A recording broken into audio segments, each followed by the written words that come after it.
एक खलनायक जिसने उड़ाई रातों की नींद, जिसने उड़ाया दिन का चैन, जिसकी है पुलिस को तलाश, जिसके आगे एसओजी और एटीएस भी आचार। ऑपरेशन आनंदपाल। नमस्कार, मैं हूं सुशांत पारिक।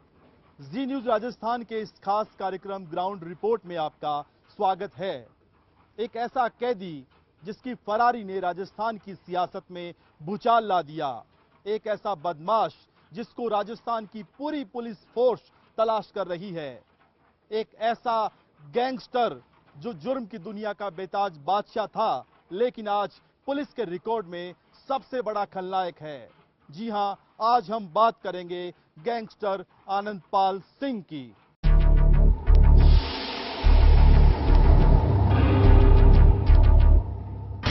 जी हां, मैं हूं खलनायक।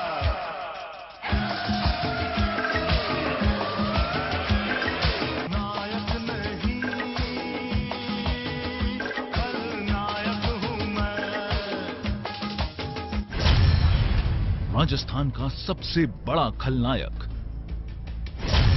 नाम आनंदपाल सिंह उर्फ एपी। गांव नागौर जिले का सांवरा। लूट, हत्या, अपहरण, रंगदारी के 28 मुकदमों में वांटेड। राजस्थान पुलिस ने 5 लाख का इनाम किया घोषित। 3 सितंबर 2015 को पुलिस कस्टडी से हुआ था फरार। एसओजी, एटीएस और पुलिस की फौज तलाश में जुटी। बावजूद 17 महीनों बाद भी खाकी के हाथ खाली। जी हां, ये वो नाम है जिसने 1.5 साल से राजस्थान पुलिस और तमाम एजेंसियों की नींद उड़ा रखी है। ये वो नाम है जिसकी तलाश में पिछले 17 महीनों से पुलिस अधिकारियों की एक पूरी फौज लगी है। ये वो शख्स है जिसके नाम से आज भी प्रदेश में डर और दहशत का माहौल है। बावजूद इसके प्रदेश के सबसे बड़े गैंगस्टर के गिरेबां तक पुलिस के हाथ नहीं पहुंच पाए। 3 सितंबर 2015 को अजमेर की हाई सिक्योरिटी जेल से नागौर की डीडवाना कोर्ट में पेशी पर से लौटने के दौरान पर्वत सर में गच्चा दिया था। आनंदपाल पुलिस और चालानी गार्ड को योजनाबद्ध तरीके से चकमा देकर अपने 2 साथियों के साथ फरार हो गया था, जिसके बाद से आनंदपाल राजस्थान पुलिस के लिए बड़ी चुनौती बन गया। फरारी के बाद पहले राजस्थान पुलिस, फिर एटीएस और फिर एसओजी को इसकी जांच सौंपी गई। हालांकि पिछले 1.5 साल के दौरान 3 मौके ऐसे आए जब पुलिस और एसओजी आनंदपाल को पकड़ने के बेहद करीब थी, लेकिन तीनों ही दफा किस्मत और टाइमिंग ने साथ नहीं दिया। ऑपरेशन आनंदपाल में एसओजी को इनपुट मिला है कि आनंदपाल ने अपना ठिकाना जो है वो राजस्थान से बदलकर दूसरे राज्यों में कर लिया है। खास तौर पे यूपी, बिहार, पंजाब और हरियाणा में आनंदपाल के पहले से बड़े कनेक्शन रहे हैं। यही वजह है कि एसओजी की टीम अब वहां की पुलिस और स्पेशल एजेंसियों की मदद से आनंदपाल की तलाश में जुटी है। इस बीच एसओजी को इनपुट मिला कि राजस्थान में अपने खास गुर्गों की गिरफ्तारी के बाद आनंदपाल ने बाकी राज्यों में अपने ठिकाने बना लिए हैं। खास तौर पर तस्करी के जमाने में उसके तार बिहार, यूपी, हरियाणा और पंजाब के कई बदमाशों से थे। ऐसे में अब एसओजी ने आनंदपाल से जुड़े हर शख्स को अपने रडार पर रखा, जिसमें उसकी बेटी भी शामिल है जो दुबई में रह रही है। बहुत सारे लोग इसमें पकड़े गए हैं, 4-5 लोग और अभी हमारे ड्रैगनेट से बाहर हैं और उनके लिए एसओजी के अधिकारी, एटीएस के भी अधिकारी लगे हैं और मुझे उम्मीद है कि जल्दी ही सफलता मिलेगी। एसओजी और एटीएस ही नहीं, आनंदपाल प्रदेश के गृह मंत्री के लिए भी उनके जीवन की सबसे बड़ी चुनौती बन चुका है। बावजूद इसके भी सरकार अपराध के आंकड़ों में कमी लाने का दावा करते नहीं थकती। रोज ही चल रही है आनंदपाल की कार्रवाई। आनंदपाल तो आपके दिमाग में हमारा भी है। मॉनिटरिंग कर रहे कई अधिकारियों का मानना है कि आनंदपाल ने बचने के लिए खुद को अकेला कर लिया है। अब वो किसी पर भरोसा नहीं करता और न ही किसी से संपर्क करने के लिए किसी प्रकार की तकनीकी मदद ले रहा है। यही वजह है कि आज तक पुलिस के हाथ खाली हैं। सुशांत पारीक, जी मीडिया, जयपुर। भले ही इन 17 महीनों में राजस्थान पुलिस और एसओजी आनंदपाल को गिरफ्तार नहीं कर पाई है, लेकिन इस दौरान जुर्म की दुनिया की बड़ी गंदगी को साफ कर दिया गया है। यह ऑपरेशन आनंदपाल की ही कामयाबी है कि आज राजस्थान का सबसे बड़ा बदमाश पाई पाई के लिए मोहताज हो गया है।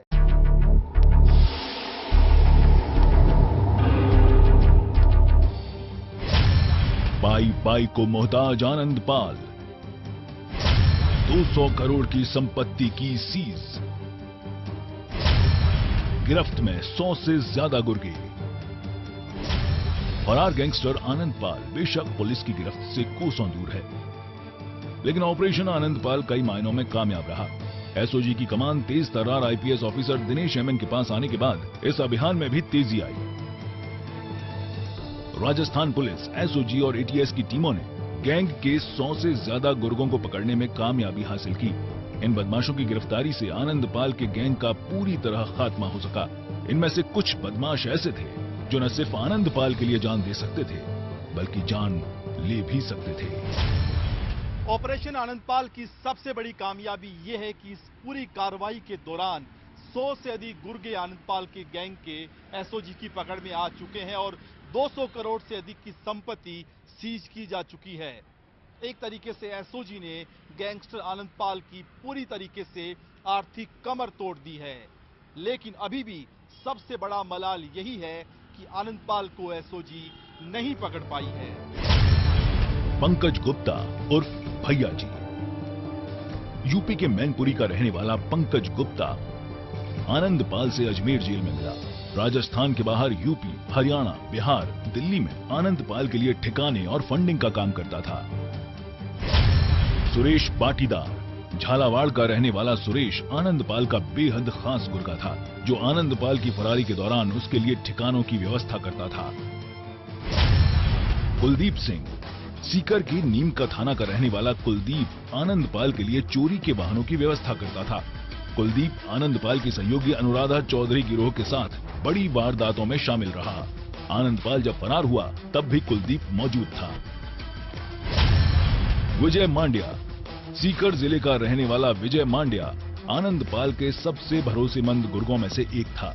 आनंदपाल की फरारी में शामिल होने के साथ साथ उसने चालानी गार्ड को नशीली मिठाई खिलाने का इंतजाम किया था। आजाद सिंह उर्फ भगत सिंह, लाडनू का रहने वाला आजाद आनंदपाल गैंग का सबसे तेज शार्प शूटर था। अचूक निशानेबाज आजाद आनंदपाल के एक इशारे पर जान लेने और जान देने के लिए तैयार रहता था। अमनदीप सिंह उर्फ नीशू बन्ना, आनंदपाल की फरारी में सबसे मुख्य भूमिका अमनदीप की रही थी। अमनदीप ने ही फरारी के लिए गाड़ी की व्यवस्था की और बीकानेर के फार्म हाउस पर ही आनंदपाल ने सबसे ज्यादा वक्त तक फरारी काटी थी। आनंदपाल गैंग के हमने लगभग आप ये देखिए कि 100 से ज़्यादा लोगों को अब तक अरेस्ट कर लिया है। हालांकि इसमें दूसरे जिलों का भी सहयोग रहा है, लेकिन कुल मिला के हमारी सूचना के आधार पर उन्होंने किया या उनके किसी इनपुट के आधार पर हमने किया या कोऑर्डिनेशन से किया, लेकिन एक मतलब टीम वर्क के रूप में काम करते हुए अब तक 100 से अधिक लोग आनंदपाल गैंग के पकड़े जाते हैं। ऑपरेशन आनंदपाल के दौरान बदमाशों की गिरफ्तारी के साथ साथ इस पूरे गैंग की कमर तोड़ी गई, यानी कि आनंदपाल को पाई पाई के लिए मोहताज कर दिया। ये पहली बार हुआ जब फरार बदमाश की संपत्ति को सीज करने की कार्रवाई की गई। एसओजी ने आनंदपाल की नागौर, चूरू और बीकानेर में करीब 200 करोड़ की संपत्ति को सीज कर उसे सबसे बड़ी आर्थिक चोट पहुंचाई। ये वही संपत्ति थी जिसके भरोसे आनंदपाल पूरी जिंदगी फरारी काटने की योजना बना रहा था। बिल्कुल उनकी संपत्ति को हमने सीज किया है, जिलों ने भी किया है, चूरू जिले ने किया है, नागौर ने काफ़ी अच्छी इसमें कार्रवाई करी है, बीकानेर में भी अभी इसमें और प्रयास चल रहे हैं। ईडी इसमें इन्वॉल्व है, तो ईडी अपने स्तर पे भी कार्रवाई कर रहा है, जिला प्रशासन से कार्रवाई है। एसओजी के अधिकारी मानते हैं कि आनंदपाल का गैंग पूरी तरह से खत्म हो चुका है। फरारी काटने के लिए आनंदपाल आर्थिक तौर पर बेहद कमजोर है। पुलिस और एसओजी के चक्रव्यूह से बचने के लिए अब उसके पास उसके भाई रूपेंद्र पाल सिंह उर्फ विक्की, उसके खास ड्राइवर बलवीर निमोह और चचेरे भाई देवेंद्र पाल सिंह उर्फ गुड्डू का ही सहारा है। एसओजी जल्द से जल्द इन तीनों तक पहुंचने की योजना बना रही है। सहयोगी आशुतोष शर्मा के साथ सुशांत पारीक, जी मीडिया, जयपुर। दरअसल आनंदपाल की कहानी किसी फिल्मी पटकथा से कम नहीं है। ये दास्तान है एक ऐसे युवक की जो पढ़ लिख कर अपना करियर बनाना चाहता था, लेकिन उसकी महत्वाकांक्षाओं और राजनीतिक दुश्मनी ने उसे बना दिया प्रदेश का सबसे बड़ा गैंगस्टर।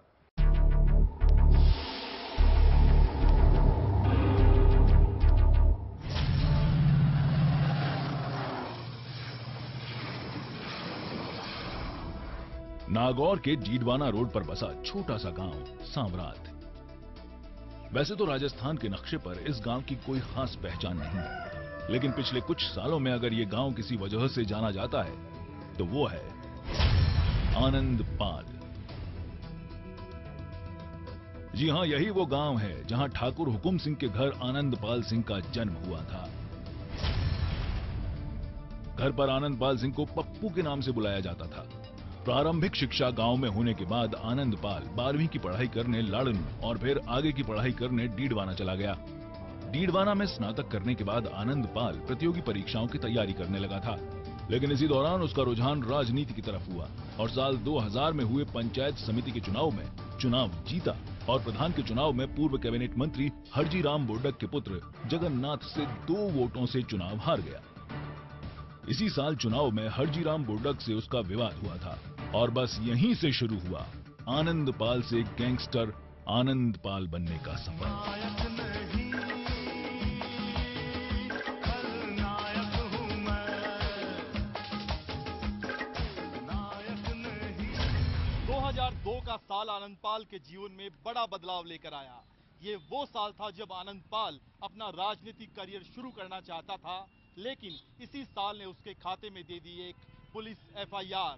बस यहीं से शुरू हुआ आनंदपाल का गैंगस्टर आनंदपाल बनने तक का सफर। आनंदपाल के खिलाफ 2002 में पंचायत समिति में राज कार्य में बाधा पहुंचाने का मामला दर्ज हुआ और उसके बाद धीरे धीरे एक के बाद एक शुरू हुई महत्वाकांक्षाओं के धरातल पर बड़ा आदमी बनने की दौड़, जिसने उसे बना दिया लिकर किंग यानी शराब माफिया। लेकिन साथ ही उसके खाते में जुड़ गए लूट, हत्या, किडनैपिंग, रंगदारी के 28 मुकदमे। साल 2006 में जीवन राम गोदारा हत्याकांड ने आनंदपाल को रातों रात अपराध की दुनिया में कुख्यात कर दिया। यहां से आनंदपाल ने अपना एक बड़ा नेटवर्क बना लिया और यूपी, एमपी और बिहार के बदमाशों की मदद से शेखावाटी में राजू ठेठ गैंग के खिलाफ आनंदपाल सिंह के गैंग की कई बार मुठभेड़ हुई। साल 2012 में जयपुर के भागी से गिरफ्तार होने के बाद उसे बलवीर बानुड़ा के साथ बीकानेर जेल में भेजा गया था, लेकिन जेल में राजू ठेठ के गैंग की ओर से हुई फायरिंग में बलवीर बानुड़ा मारा गया, लेकिन आनंदपाल बच गया। सुरक्षा कारणों के चलते आनंदपाल को अजमेर की सिक्योरिटी जेल में भेजा गया। पेशी के दौरान कई बार आनंदपाल मुख्य धारा में आने की बात मीडिया के सामने कह चुका था और आईबी की रिपोर्ट में भी उसकी सुरक्षा को लेकर चिंताएं जाहिर की जा चुकी थी। बावजूद इसके सुरक्षा इंतजामों को लेकर लापरवाही बरती गई और आनंदपाल फरार होने में कामयाब हो गया। सुशांत पारीक, जी मीडिया, जयपुर। अभी वक्त हो चला है एक ब्रेक का। ब्रेक के बाद जारी रहेगा ग्राउंड रिपोर्ट। एक खलनायक जिसने उड़ाई रातों की नींद, जिसने उड़ाया दिन का चैन, जिसकी है पुलिस को तलाश, जिसके आगे एसओजी और एटीएस भी आचार। ऑपरेशन आनंदपाल। मैं हूं खलनायक। एक खलनायक जिसने उड़ाई रातों की नींद, जिसने उड़ाया दिन का चैन, जिसकी है पुलिस को तलाश, जिसके आगे एसओजी और एटीएस भी आचार।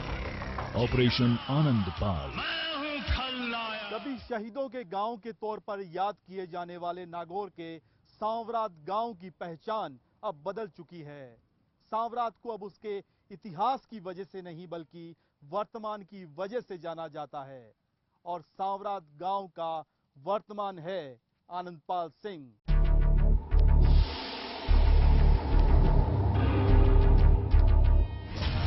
कहते हैं कि एक मछली पूरे तालाब को गंदा कर देती है, कुछ ऐसा ही हुआ नागौर के सांवरात गांव के साथ।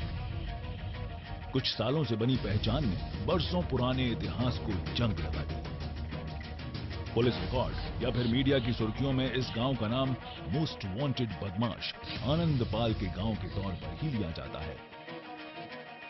लेकिन इतिहास के पन्नों को पलट कर देखें तो सांवरात गांव को उसके जवानों की वीरता और पराक्रम के लिए जाना जाता था।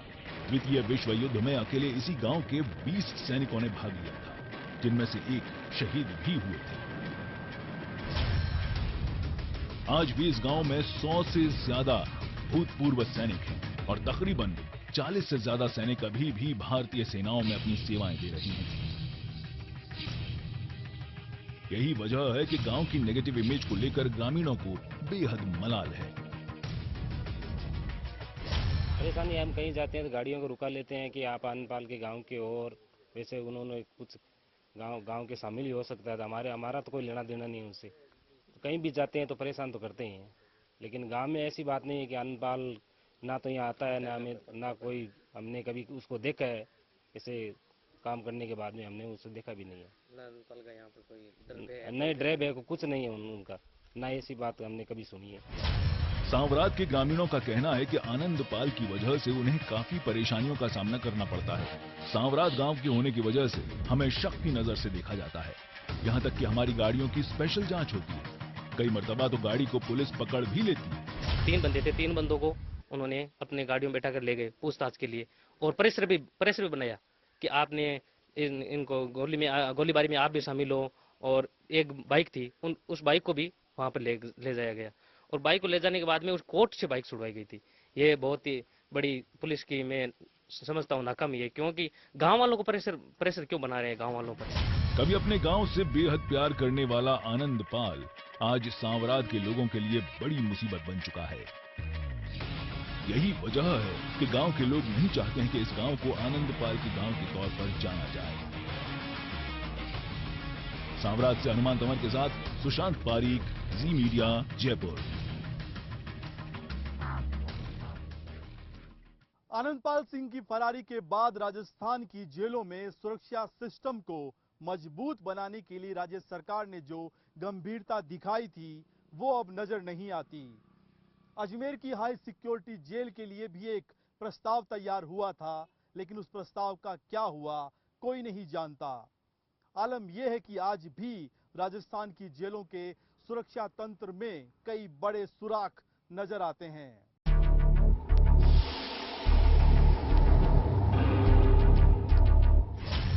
सत्रह महीने पहले कुख्यात गैंगस्टर आनंदपाल की फरारी ने प्रदेश सरकार को रातों रात नींद से जगा दिया। आनंदपाल के गिरेबां तक पहुंचने की जुगत में सरकार का ध्यान अजमेर की उस हाई सिक्योरिटी जेल पर भी पड़ा, जहां इस फरारी की फाइनल स्क्रिप्ट रची गई थी। पहले जेल एडीजी और बाद में पुलिस डीजी और उसके बाद प्रदेश के गृह मंत्री गुलाब चंद कटारिया ने भी अजमेर की हाई सिक्योरिटी जेल का दौरा किया और आनंद फानन में जेल की सुरक्षा व्यवस्था की समीक्षा भी की गई और पीडब्ल्यूडी से 2 करोड़ 18 लाख का प्रस्ताव मांगा गया। इस प्रस्ताव के तहत जेल में अदालत लगाए जाने के लिए अदालत परिसर का निर्माण किया जाना था।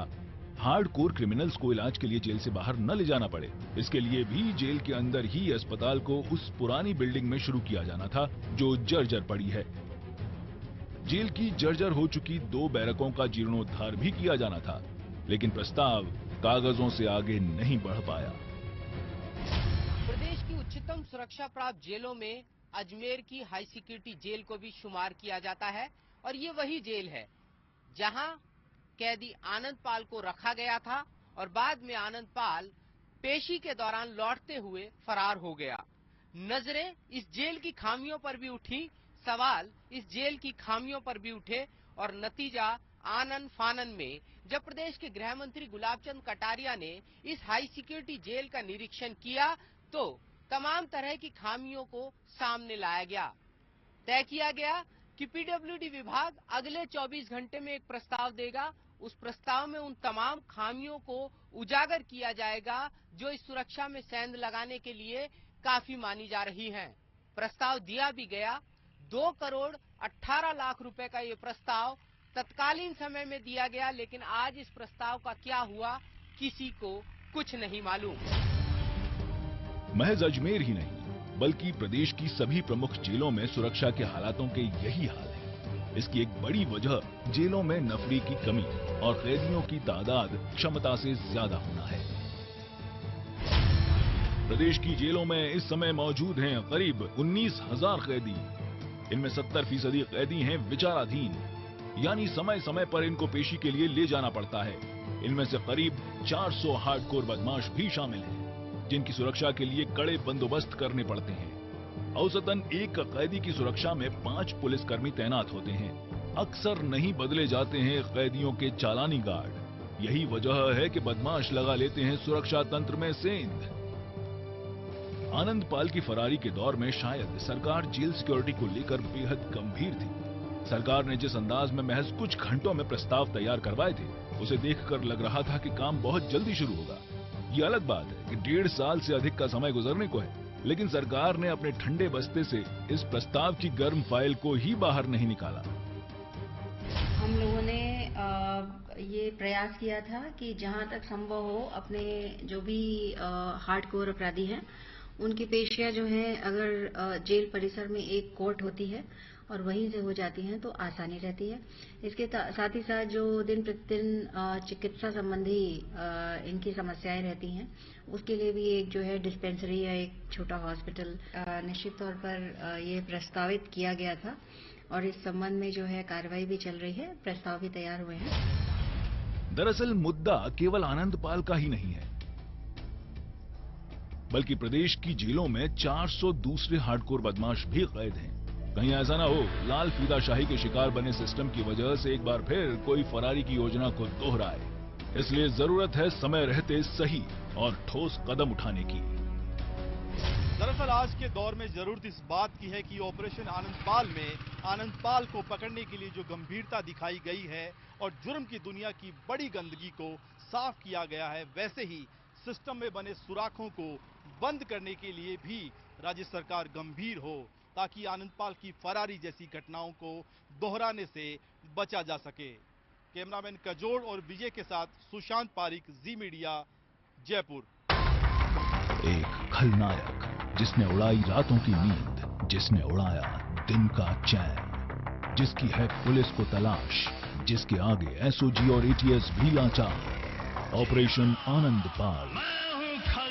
ग्राउंड रिपोर्ट में आज के लिए बस इतना ही। अगले एपिसोड में करेंगे किसी और मुद्दे की पड़ताल। तब तक आप देखते रहिए जी न्यूज राजस्थान। नमस्कार। एक खलनायक जिसने उड़ाई रातों की नींद, जिसने उड़ाया दिन का चैन, जिसकी है पुलिस को तलाश, जिसके आगे एसओजी और एटीएस भी लाचार। ऑपरेशन आनंदपाल।